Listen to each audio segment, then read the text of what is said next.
আসসালামু আলাইকুম প্রিয় দর্শক, অন্য মঞ্চের আলাপচারিতায় আপনাদের সকলকে স্বাগত জানাচ্ছি। প্রিয় বন্ধুরা, প্রীতি, সালাম এবং শুভেচ্ছা নেবেন। তারেক রহমান কি অলরেডি প্রধানমন্ত্রী হয়ে গেছেন? এই আলোচনাটা কিন্তু উঠে আসছে, কারণ যেভাবে তাকে প্রোটোকল দেওয়া হচ্ছে, সরকারি প্রোটোকল বলেন, সেনাবাহিনীর প্রোটোকল বলেন, এটা সাধারণত রাষ্ট্রপতি বা প্রধানমন্ত্রী ছাড়া কেউ পায় না। তিনি ফুল দিতে গেলে তার সাথে সেনাবাহিনী যান, তিনি যেখানেই যান শ্রদ্ধা জানাতে যান, সেনাবাহিনী যান, তিনি কাঁদলে তাকে টিস্যু এগিয়ে দেন, সেও সেনাবাহিনীর একজন উচ্চ পদস্থ কর্মকর্তা, অ্যাডজুটেন্ট জেনারেল। তো এই বিষয় নিয়ে কথা উঠেছে এবং আহ, সরকারের, বিশেষ করে সরকারের এবং সেনাবাহিনীর উচ্চ পদস্থ কর্মকর্তাদের মধ্যে একটা হিড়িক পড়ে গেছে তারেক রহমানের সাথে দেখা করার। একেবারে সরকারি প্রশাসনের সচিব বলেন, অতিরিক্ত সচিব বলেন, বিভিন্ন প্রতিষ্ঠানের পরিচালক, মহাপরিচালক, তারা সবাই একেবারে দল বেঁধে গিয়ে তারেক রহমানের সাথে দেখা করছে অফিসে গিয়ে, এবং সেখানে একটা খাতা মেনটেন করা হচ্ছে, নোট বই মেনটেন করা হচ্ছে, এবং কে কে সেখানে গেলেন সেটা আবার নাম লিখে টিক দেওয়া হচ্ছে। আমার পরিচিত একজন সচিব আছে, তাকে আমি জিজ্ঞেস করেছিলাম যে আপনি গিয়েছেন কিনা। বলে হ্যাঁ ভাই, আমিও গিয়েছি। বললাম কেন গিয়েছেন?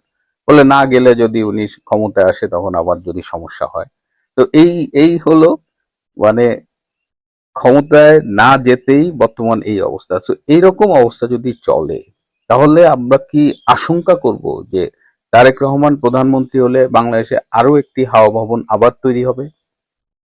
যারা এই একদম নতুন প্রজন্ম, 15-20 বছর বয়স বা প্রথমবার ভোটার হলেন, তারা হয়তো জানেন না বাংলাদেশে হাওয়া ভবন বলে একটা ভবন ছিল, যেটা ছিল দুর্নীতির প্রতীক। 2001 থেকে 2006 সাল পর্যন্ত যখন বিএনপি জামাত জোট ক্ষমতায় ছিল, তখন এই হাওয়া ভবনে তারেক রহমানদের অফিস ছিল, এবং এই হাওয়া ভবন থেকেই বাংলাদেশের সরকারি বড় বড় ব্যবসা বাণিজ্য তদবির এগুলো কন্ট্রোল করা হতো, এবং বড় বড় টেন্ডারে 10% হাওয়া ভবনকে কমিশন দেওয়া হতো, যে কারণে অনেকেই তারেক রহমানকে তখন মিস্টার 10% বলতেন। দীর্ঘদিন তিনি বিদেশে নির্বাসনে ছিলেন, তিনি ফিরে এসেছেন, অনেকেই বলছেন তিনি অনেক বদলে গেছেন। যেহেতু তিনি পশ্চিমা গণতান্ত্রিক দেশে সময় কাটিয়েছেন, তিনি নিশ্চয়ই সেখানকার গণতান্ত্রিক ব্যবস্থা দেখেছেন। কিন্তু তিনি বাংলাদেশে আসার পরে যে বিষয়গুলো আমরা দেখছি, তাতে আশাবাদী হওয়ার পাশাপাশি আশঙ্কাও কিন্তু থাকছে। কিন্তু কেন এই ঘটনাগুলো ঘটছে সেটা আমরা ঠিক বুঝতে পারছি না।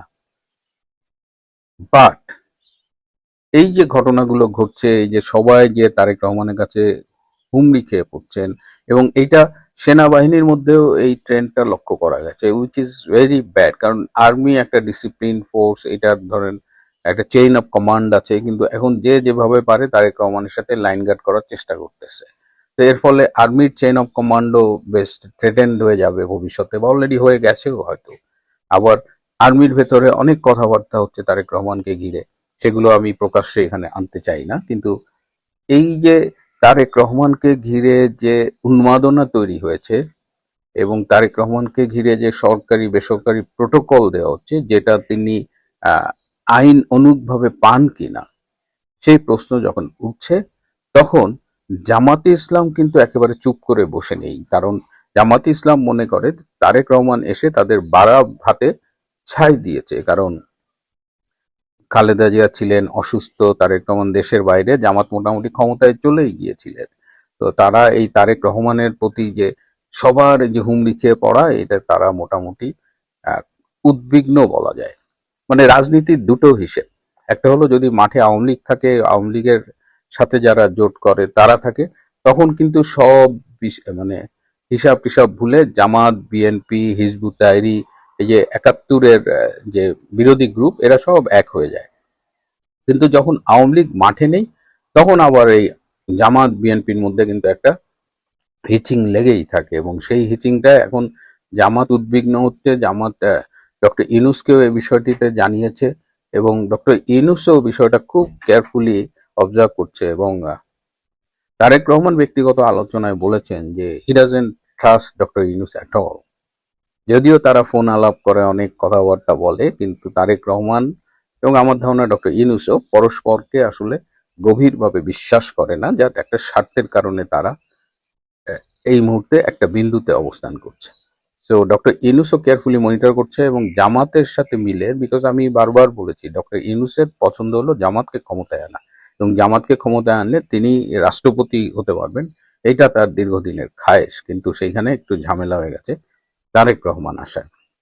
এবং আমি আবারও বলছি যে বিশ্বের যে সেরা নির্বাচনটা বাংলাদেশে হবে, সেটা আদৌ হবে কিনা সেই টেনশন তো আছেই। তো সেই জায়গায় এখন এরকম শোনা যাচ্ছে যে ইউনূস তো আসলে খুব মাস্টার প্লেয়ার, তো নানা রকমের ঘিরিঙ্গি করে সে। সে একটা বিকল্প ঘিরিঙ্গি কথা মাথায় রেখেছে, যদি দেখে যে তারেক রহমান খুব বেড়ে যাচ্ছে, সবাই তারেক রহমানের কাছে যাচ্ছে, তাহলে হয়তো এ মাসের মধ্যেই তাহলে জামাতকে দিয়ে তারা একটা গন্ডগোল বাধায় দিতে পারে। এবং সেক্ষেত্রে এমনও প্ল্যান ডক্টর ইউনূসের আছে যে জামাত দাবি তুলবে যে তারা নির্বাচন মানে না, এবং তারা বিভিন্ন ইস্যুতে আন্দোলন গড়ে তুলবে। হাদির একটা ওপেনিং আমি বলে রেখেছি, তারা হাদি হত্যার বিচার চাই বলে একটা শাহবাগে একটা এন্ট্রি রেখে দিয়েছে। তাদের আসলে ইস্যুর অভাব হবে না, সেক্ষেত্রে তারা এই নির্বাচন বাতিলের দাবি তুলতে পারে তারেক রহমানকে ঠেকানোর জন্য। এবং যদি নির্বাচন বাতিল করতে পারে, বা ইউনূস তখন এই এই আন্দোলনের প্রেক্ষিতে হয়তো বলবে যে এই নির্বাচন হবে না, শুধু গণভোট হবে, এটাও একটা প্ল্যান আছে। আবার জামাত আরো একটা প্রস্তাব দিয়েছিল তারেক রহমানকে যে আসেন আমরা একসাথে জাতীয় সরকার করি, সব নির্বাচনের দরকার নেই, জাতীয় সরকার করে আমরা 4-5 বছর চালাই দিই। কিন্তু তারেক রহমান সেই সেই প্রস্তাবে রাজি হন। এইরকম নানামুখী অনিশ্চয়তা কিন্তু এখনো চলছে। কিন্তু এই প্রশ্ন যে তারেক রহমান কেন এত প্রোটোকল পাচ্ছে, এর পাশাপাশি যেটা দিয়ে শুরু করছিলাম, যে শোনা যাচ্ছে যে তারেক রহমান 1 বা 2 সপ্তাহের জন্য লন্ডনে যেতে পারেন। হ্যাঁ, এবং লন্ডনে যদি তারেক রহমান যান, তাহলে বুঝতে হবে যে বাংলাদেশের রাজনীতিতে একটা ঝামেলা আসতেছে আর কি। সো এইটা একটা ইন্ডিকেটর হবে, কারণ তারেক রহমান ব্যক্তিগত আলোচনায় তার খুব কাছের 2-1জনকে বলেছে যে তিনি হয়তো 2-1 সপ্তাহের জন্য লন্ডনে যাবেন।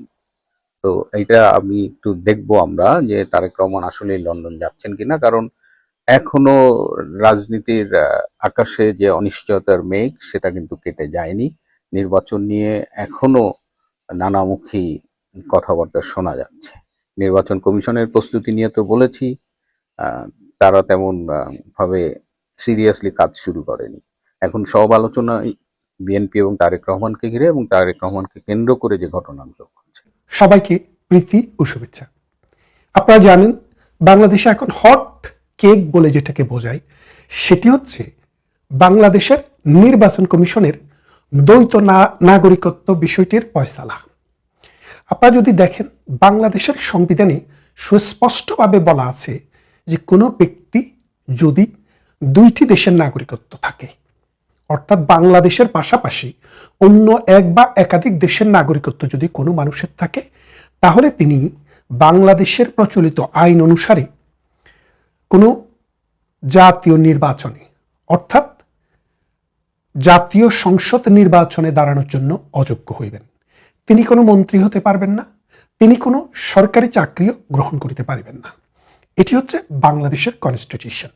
তো এখন বহু প্রতীক্ষিত একটি নির্বাচন আগামী 12ই ফেব্রুয়ারি অনুষ্ঠিত হবে। সেই নির্বাচনটি অনেকে ধরেই নিয়েছেন Awami League biggest political party যেহেতু পার্টিসিপেশন নেই, সেহেতু দ্বিতীয় বিগেস্ট পলিটিক্যাল পার্টি বিএনপি বাংলাদেশের রাজনীতিতে এবার ক্ষমতার মসনদে বসবেন। এখন বিএনপি ক্ষমতায় বসলে কে হবেন প্রধানমন্ত্রী, কে হবেন প্রেসিডেন্ট, এগুলো নিয়ে সবসময় একটা গুঞ্জন ছিল গত 1 দশক ধরে। কারণ খালেদা জিয়া বয়োবৃদ্ধ, হয়তো অনেকে ধারণা করেছিলেন বিএনপি ক্ষমতায় আসলে খালেদা জিয়া প্রধানমন্ত্রী হতে পারেন অথবা প্রেসিডেন্ট হতে পারেন। কিন্তু এবার সাম্প্রতিক 30শে ডিসেম্বর গত বছর খালেদা জিয়ার ইন্তেকালের পর এখন এটি নির্ধারিত হয়ে গিয়েছে যে তারেক রহমানই বিএনপির এখন একাচ্ছত্ব অধিপতি, তার হুকুমেই দলটি চলবে। তিনি যদি 150টি আসন, 151টি আসন নিশ্চিত করতে পারেন, তাহলে আগামীর প্রধানমন্ত্রী তিনিই হবেন। তো তিনি যখন প্রধানমন্ত্রী হবেন, তার দায়িত্ব এখন সবচেয়ে বেশি মিডিয়ার কাছে, বাংলাদেশের